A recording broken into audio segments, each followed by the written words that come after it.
సంధ్య case గురించి. సంధ్య చనిపోవడం నాకు చాలా బాధగా ఉంది సార్. చాలా మంచి అమ్మాయి, హైలీ టాలెంటెడ్ పర్సన్. మీరు ఆఫీస్లో ఎప్పుడు జాయిన్ అయ్యారు? ఒక 3 months అవుతుంది. జాయిన్ అయిన తర్వాత ఎన్ని రోజులకు మీకు ప్రాజెక్ట్ వచ్చింది? 2 days తర్వాత సార్. 2 days. సంధ్యని ప్రాజెక్ట్లోకి మీరు ఎప్పుడు తీసుకున్నారు? ప్రాజెక్ట్ స్టార్ట్ అయిన 2 days తర్వాత అనుకుంటా. సంధ్య కన్నా సీనియర్లు, అంతకన్నా టాలెంటెడ్, సంధ్య కన్నా ప్రొఫెషనల్స్ చాలామంది ఆఫీస్లో ఉన్నారు కదా, మరి సంధ్యను మాత్రమే ఈ ప్రాజెక్ట్లోకి తీసుకోవడానికి రీజన్ ఏంటి? సార్ ఏం మాట్లాడుతున్నారు? సంధ్య అంటే ఈ ప్రాజెక్ట్కి పర్ఫెక్ట్ అనిపించింది, అందుకనే తీసుకున్నాను. అయినా ఈ ప్రాజెక్ట్కి ఈ కేసుకి సంబంధం ఏంటి సార్? సంబంధం ఉంది జోసెఫ్. ఎందుకంటే చనిపోయిన సంధ్యని నువ్వు పర్సనల్ ఇంట్రెస్ట్ మీద ప్రాజెక్ట్లోకి తీసుకున్నావు, ప్రొఫెషనల్ ఇంట్రెస్ట్ మీద కాదు. సార్ పర్సనల్ ఇంట్రెస్ట్ మీద నేనేం తీసుకోలేదు సార్. సంధ్య ఈ ప్రాజెక్ట్కి సూట్ అవుతుంది కాబట్టి సంధ్యని తీసుకున్నాను. No personal interest. Is it? ఒకసారి ఫోన్ తీసి. నా ఫోనా? నా ఫోన్ చెప్పినట్టు చేయి మిస్టర్ జోసెఫ్. లాక్ ఓపెన్ చేసి ఇవ్వు.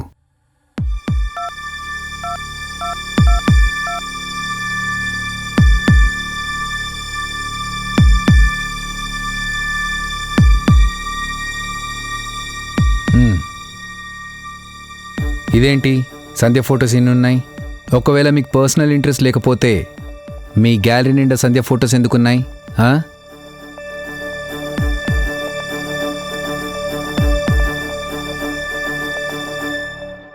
సార్ అవన్నీ నార్మల్గా తీసుకున్న పిక్స్ సార్. అవి నార్మల్గా తీసుకున్న పిక్సా? అచ్చా, నువ్వు చెప్తే నేను నమ్మేయాలి. నేను చెప్పనా నీ మొబైల్లో సంధ్య ఫొటోస్ ఎందుకున్నాయో? ఎందుకంటే నీకు సంధ్య అంటే ఇష్టం కాబట్టి. అయినా సిగ్గులేదా? పెళ్ళై 2 పిల్లలున్నారు, అలాంటిది ఒక పెళ్లిగాని అమ్మాయిని ఇలా ఫ్లర్ట్ చేసి మోసం చేశారని తను కంప్లైంట్ ఇస్తే మీ ఇంట్లో పరిస్థితి ఏంటి? మీ అమ్మా నాన్న తలెత్తుకుని తిరగలరా? నీ భార్య పిల్లల సంగతి ఏంటి? చదువు ఉంటే కాదు, సంస్కారం కూడా ఉండాలి. ఇలాంటి వాళ్ళని కేసు రాసి లోపలేయాలి.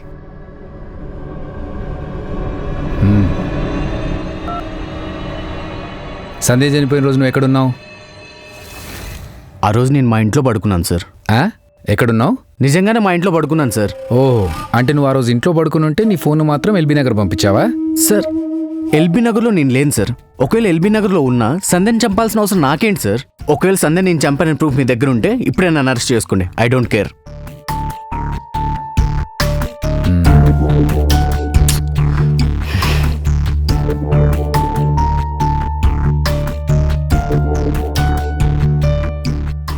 ఏంటి సార్ అలా వదిలేశారు? వదిలేయకపోతే ఏం చేయాలి?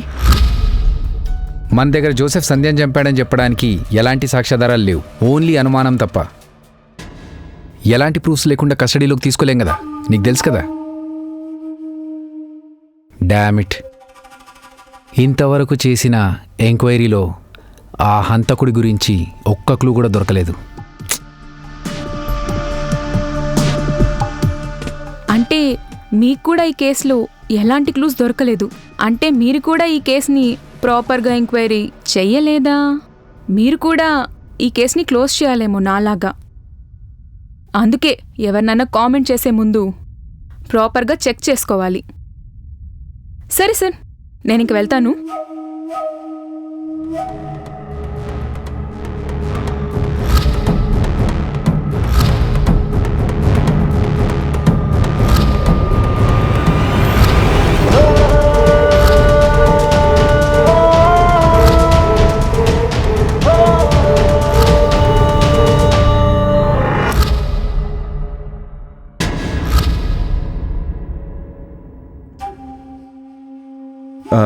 సార్, అందరూ వెళ్ళిపోయారు, మీరు మాత్రమే ఉన్నారు.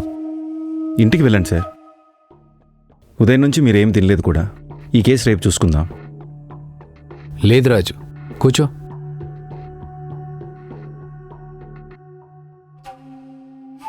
ఈ కేసు చాలా ఇబ్బంది పెడుతుందయ్యా. జనరల్గా ఎవరు నన్ను చంపాలనుకుంటే 4 కారణాలుంటాయి. నంబర్ 1, డబ్బు. సంధ్యను చంపితే ఎవరికి ఎలాంటి డబ్బులు రావు. అంతేకాదు, సంధ్య వాళ్ళది మిడిల్ క్లాస్ ఫ్యామిలీ. ఆస్తులు కూడా ఏమీ లేవు. సంధ్య చనిపోయిన తర్వాత తన ఇన్సూరెన్స్ డబ్బులు కూడా నామినీగా ఉన్న వాళ్ళ అమ్మకే వస్తాయి. సో డబ్బుల కోసం చంపే అవకాశం లేదు. రీజన్ నంబర్ 2, సంధ్య లవ్ చేసింది కార్తీక్ని మాత్రమే. కార్తీక్తో తన పెళ్లి కూడా ఫిక్స్ అయింది. సంధ్య కాలేజ్ లైఫ్లో కూడా ఎవరు ప్రపోజ్ చేయలేదు. ఒక జోసెఫ్ మాత్రమే సంధ్య వెంట పడేవాడు.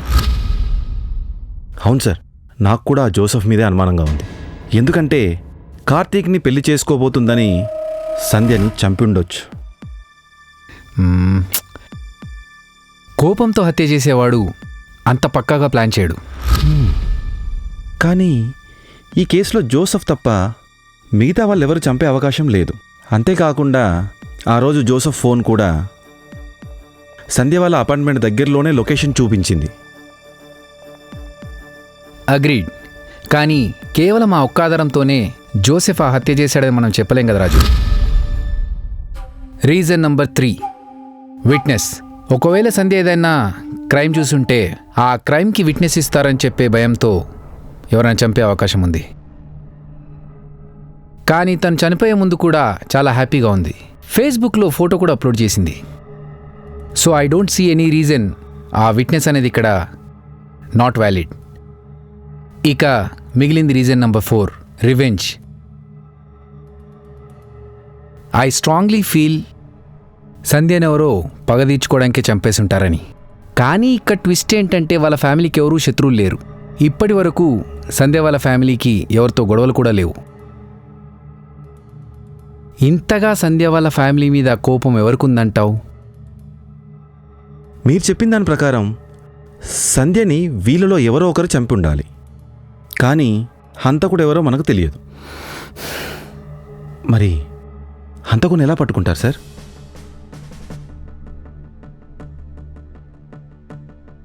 పట్టుకుందాం. దానికి నా దగ్గర ఒక ఐడియా ఉంది. నేను చెప్పినట్టు చెయ్యి. ఈ కేసులో ఇప్పటివరకు మనం ఇన్వెస్టిగేషన్ చేసిన వాళ్ళలో రాహుల్, రేఖ, జోసెఫ్, సంధ్య వాళ్ళ నాన్న, వీళ్ళ నలుగురికి ఫోన్ చేసి నా దగ్గర వాళ్ళకు సంబంధించిన సాక్ష్యాలున్నాయని చెప్పు. వాళ్ళు ఎలా రియాక్ట్ అవుతారో చూద్దాం. Okay sir. కానీ ఆ సాక్ష్యాలు ఇవ్వడానికి నువ్వు 20 lakhs డిమాండ్ చెయ్యి. వీళ్ళలో ఎవరు రియాక్ట్ అవుతారో మనకు అప్పుడు తెలుస్తుంది.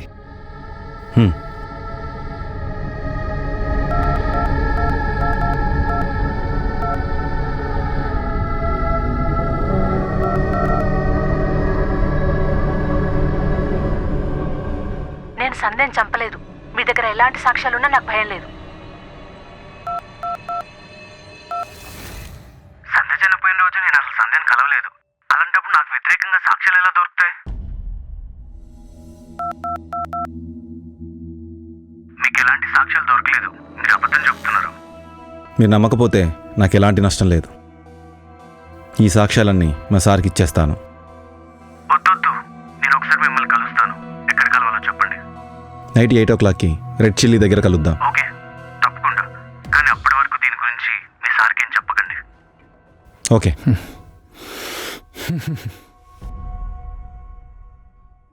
సార్, జోసఫే హంతకుడు. లేకపోతే కలుద్దామని ఎందుకు చెప్తాడు? సరే, ఆ జోసెఫ్కి సంబంధించిన కంపెనీ డీటెయిల్స్ అన్నీ చెక్ చెయ్యి. Okay sir. అలాగే సంధ్య చనిపోయిన రోజు రాత్రి జోసెఫ్ ఎక్కడున్నాడో అది కూడా ఫైండ్ అవుట్ చెయ్యి. వెళ్ళా పని మీద ఉండు. Okay sir.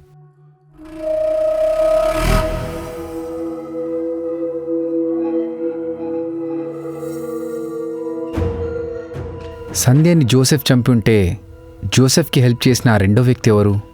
వాడు దొరికితే తప్ప ఈ కేసు సాల్వ్ అవ్వదు. ఆఫీస్లో వాళ్ళు ఎవరైనా జోసెఫ్కి హెల్ప్ చేసి ఉండొచ్చా? అసలు సంధ్యని చంపాల్సిన అవసరం ఏముంది? ఈ ఫొటోస్ చూస్తుంటే సంధ్యని చంపిన వాడెవడో ఖచ్చితంగా సంధ్యకు తెలిసిన వాడే అయ్యి ఉండాలి. ఎందుకంటే ఇంట్లో ఏ వస్తువులకు కూడా ఎలాంటి డ్యామేజ్ జరగలేదు.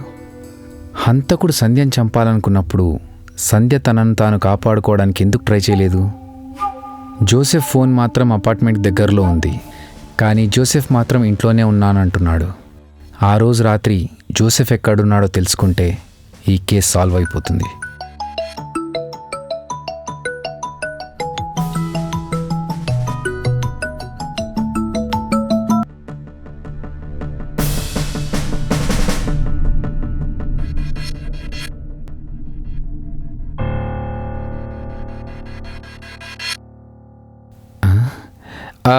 దివ్య ఫోన్ ఇక్కడే మర్చిపోయి వెళ్ళిపోయిందండి. నేను రాగానే చెప్తాను.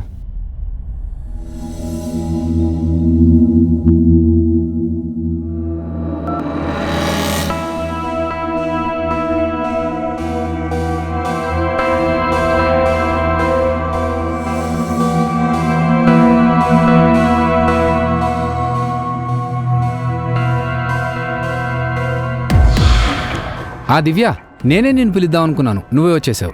ఫోన్ ఇక్కడే మర్చిపోయాను సార్, అందుకే వచ్చాను. నీకు న్యూస్ చెప్పనా? సంధ్య విషయంలో హంతకుడు ఎవరో తెలిసిపోయింది. కేసు సాల్వ్ అయిపోయినట్లే. వాట్? ఈ 10 మినిట్స్లో హంతకుడు ఎవరో తెలిసిపోయిందా? సంధ్యని ఎవరు చంపారు, ఎందుకు చంపారు? అన్ని డీటెయిల్స్ చెప్తాను. సంధ్య వాళ్ళ అమ్మ నాన్నని, వాళ్ళ బావని, కార్తీక్ని, ఇంకా అందరినీ పిలిచి. అలాగే సార్. ఆ హంతకుణ్ణి సాక్ష్యాధారాలతో అందరి ముందు నిలబెడతాను. Okay sir. For more updates, like, comment, subscribe to our channel. Hey darlings, గంటని click చేయడం మర్చిపోకండి.